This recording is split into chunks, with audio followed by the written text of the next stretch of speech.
I decided to get the Sims 4 base game on Steam, and instead of buying add-on packs, I downloaded a bunch of mods. Drug mods, violence mods, sex mods, and I decided to live the lives of two natural-born lover serial killers. I have skill cheats and money cheats. This isn't a rags to riches scenario. I just want to play two psychos because it seems like The Sims lets me do that, so let's do that.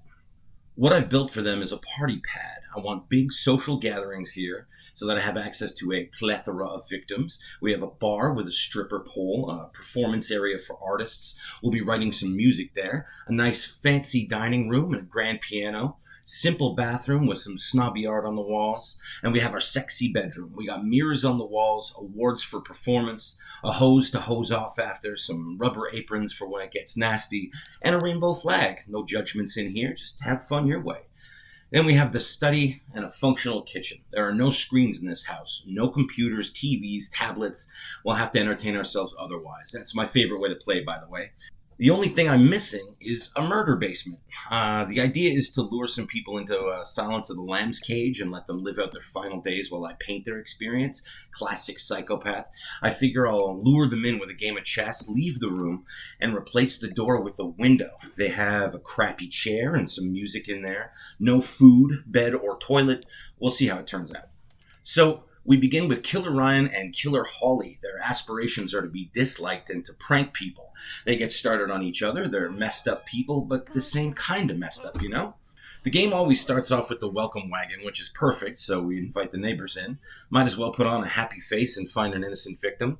I meet Travis Scott. He'll do. I begin the master plan. Go downstairs, enter the murder room, and invite Travis in for a game of chess. Here he comes. I distract him, cheat at chess because that's my nature, and then I walk out. I go into bill mode, sell the door, replace it with windows, and booyah, we have a victim. I rejoin the party like nothing happened. Holly is networking. She meets Liberty Lee.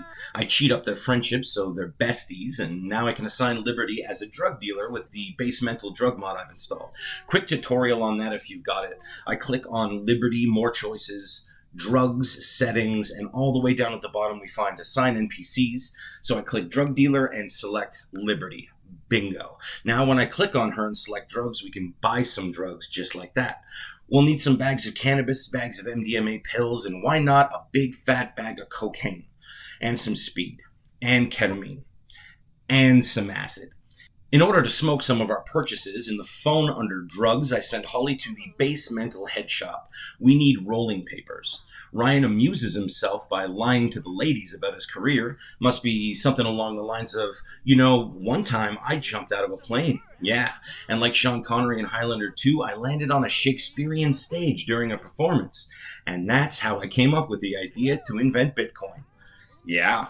Holly gets to the head shop. I buy rolling papers, some cannabis seeds for some of that homegrown, empty weed jars to cure the homegrown, and the trippy hippie bong. So, in order to smoke the weed we bought, we have to go into our inventory and open the bags. Clicking them will make opening them an action. Once opened, we have rollable weed. Clicking our rolling papers, we can assign rolling as a task. We have a few different strains, so we'll roll up a few different joints.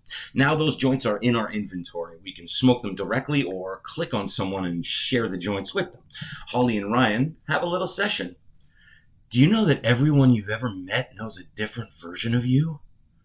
Did you know that when you clean the vacuum, you are the vacuum cleaner? Does a hand job from a deaf person count as oral? A change of clothes and we're ready to go check on our victims downstairs. We're going to paint them from reference and get a nice shot of him dancing. These are the happy times, the disco before the storm. Upstairs, Holly is going to do some coke and take some MDMA. That's the good stuff. We should send her out hunting for people to hate her. Lifelong aspiration to be despised. She's going clubbing. Break it down. Now a basic introduction. Hi, no one is ever going to love you. I'm Holly. Also, your mother is a llama. See these nuts? Holly wants a drug buddy out here in the streets. She meets Bella. We cheat up their friendship, and now we can party. Bella takes some ecstasy, then we do lines of ketamine off the table. Now we're going to chill out with some OG Kush while everything kicks in.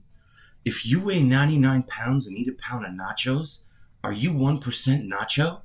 If two vegans are arguing, is it still considered a beef? How do you even throw out a garbage can? Then, I don't know if it's the drugs talking, but I want to get in a fight. Bar fight sounds like a good way to be disliked? Hell yeah, everyone thinks I suck. Perfect. When I get back home, Ryan is still painting the victim, but he's somehow escaped. I think they teleport home if I'm off the property, I guess. A good lesson for my future villainy. This is all trial and error. If I work really hard, I'll kill someone someday. I'm going to have Ryan practice punching people and have Holly dive deeper into her habits. Whoa, your oldest picture of yourself is your youngest picture of yourself. I think my burps are just my pukes farts. We locked up Travis before and we're going to try it again. Ryan invites Travis over and Holly invites Bella. I pull the exact same chess trick with Travis and he falls for it again. As I describe the apocalypse to him, Bella walks in. Now this is perfect. 2 victims, a man and a woman. Maybe we can have generational prisoners. I walk out, replace the door, and bingo! We have whatever the opposite of Adam and Eve in the Garden of Eden is. We're going to paint the happy couple. Holly wants in on this too. Look at those 2 in there. They're getting along, taking selfies, living their best life. Ryan goes upstairs to dance and starts tripping on acid and decides it's a good idea to practice stripping. As you do. I mean, is there a better thing to do while you're tripping balls? I don't think so. Especially when his moves are so sick and sweet. You see those moves? Those are sweet, sick moves. In the meantime, Holly changes her outfit, snorts some lines of ketamine, and invites someone over to abuse and patronize. And right when she's about to get really nasty with him, the drugs take over and she gets lost in a K-hole. Now she's seeing vampires and werewolves and stuff. She's gone deep. Since Holly's tripping, Ryan decides to introduce himself to her friend and punch him straight in the guts for fun. Holly gets up off the floor and she's like, Ryan, how could you do this? I'm supposed to be the one who abuses this douche. And as more drugs kick in, she kicks him square in the meat and 2 veg. All this punching and kicking and abusing victims seems to turn Ryan and Holly on. So they bang in the shower right in front of the dude while he gives himself a pep talk to cheer up. After they're done boning, Ryan sees that the guy hasn't left yet and is playing his guitar. So Ryan beats the crap out of him. See, this game is already getting so far out of hand so fast. I love this. We're lunatics. Downstairs, our victims are dirty, hungry, and talking about aliens. Slowly going insane. I figure maybe I should provide them more of a life down there. So I make a table and put some coke and speed on it. There. Now they're living a better life, right? I also give them a stripper pole to play with. See, I'm nice. Bella's got the right idea. She just sort of accepts her fate and smokes. Then she falls over tired. I guess I didn't give them a bed or a couch. This dude just wants to break it down for a while. Good way to get some exercise. Time for a new round of paintings. On a purely scientific level, it's important to document the process. They don't seem all that upset at us. They're uncomfortable but not shaking their fists. Every time Bella falls asleep, this guy busts a move. Fascinating reaction to trauma. Dance therapy. It's time to get our murder on and hopefully get a nice painting of it. I take down the window and make a door. I get Holly in the room and take the door away. Thanks to the extreme violence mod, I have some options here, but we're going to go with the bare-handed murders, a classic choking. This is all about timing. I get Ryan into position. Bella falls over tired, which is perfect, gives me a clear shot, and Holly wraps her hands around his neck and Ryan starts the painting.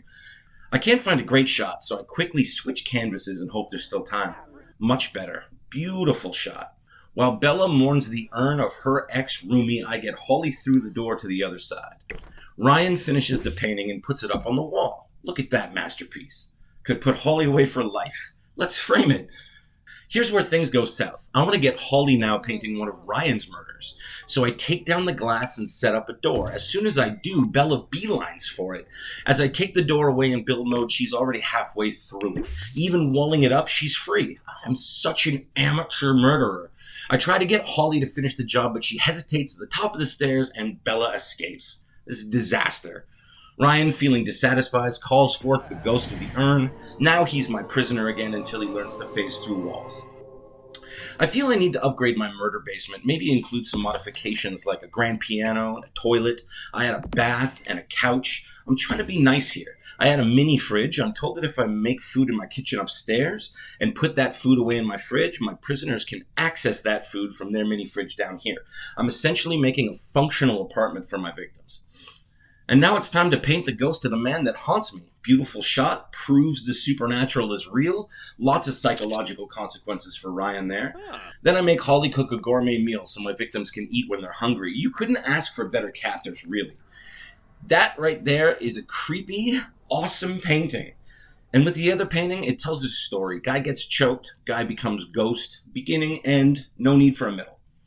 I really appreciate this guy's devotion to dancing. Even after he's dead, he keeps breaking it down. Look at this ghost bust a move. My problem now is that I need some fresh victims. Holly went out last time, now it's Ryan's turn. Gotta meet some people, make them hate me, invite them over, and make them my prisoners. Ryan goes out to a bar, and before he gets started, he finds a performance area with a guitar. He's got a little tune about his recent trials and tribulations he's been hoping to get off his chest. I confess I killed a man down in Tennessee, locked him in my basement where nobody could see. Now he haunts my nights, but there's a twist, wait for the fun. He ain't good at walking through walls, but boy, he can run. He's a dancing ghost with the most busted moves. Can't pass through walls, but he's in the groove. Tap shoes clicking on the hardwood floor. He's a spectral dancer I can't ignore. Now it's time to make some victims and enemies. This guy will do, Elliot. Now let's describe the apocalypse. There's going to be this toy robot, see? And he's going to invent the cow plant. And when that happens, everyone calls the cops. So make sure you have some clean shirts, if you know what I mean. Then we're going to kick him square in the junk. Then he gets the air horn. Oh, I think I hurt his balls real bad. From here, we make some contacts, start a bar fight, lie about my career. Yeah, I work in a microscope factory. We've been smuggling microscopes and magician hats. And that's when we all got the idea to invent Bitcoin. I head home to Holly rolling some joints. We have a little session. Does a straw have one hole or two? You know, your first birthday is technically your second birthday. Fire trucks should be called water trucks. Holly does some coke and practices playing the piano. There's a little ditty she's been working on while she's been going crazy lately. One, I love you, ski bop, tada bop, shooey bop, no, bop, shoot whoop top, skibbity doo wop, zip zap bow, doo wop, scout scout bow wow wow, shooby doo bop, doodly doo zow, yibbity yabby doo doo wop, how now, ha ha ha ha ha ha ha ha ha, hee hee hee hee hee. Okay, so Ryan and Holly get on the phone and call some people over. Everyone they've met so far. Time for some new victims. I'm going to use the same chess trick and invite Hannah to come and play. Other people show up, one of which is Bella Goth, escapee. And she looks pregnant. She ran home after being abducted, got laid, and then came back and walked into the same room she was held captive in. That's insane. I'm keeping her. Now that she's trapped again, she starts crying. Hey, you walked in here, lady. I give them a dishwasher for their dishes. Hannah gets it. Bella's still being a crybaby. I try to make them really nice and comfortable space. Bella won't even use the toilet. It's got pervy windows instead of walls, but I'm being super generous. I give them a trash can. I'm not even charging them rent to live here. And then I just kind of, let Ryan and Holly do their thing and watch these two like a creep scientist.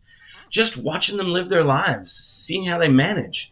I wonder what they think about. Typical psycho-sociopathic curiosity, you know? And Bella's pregnant.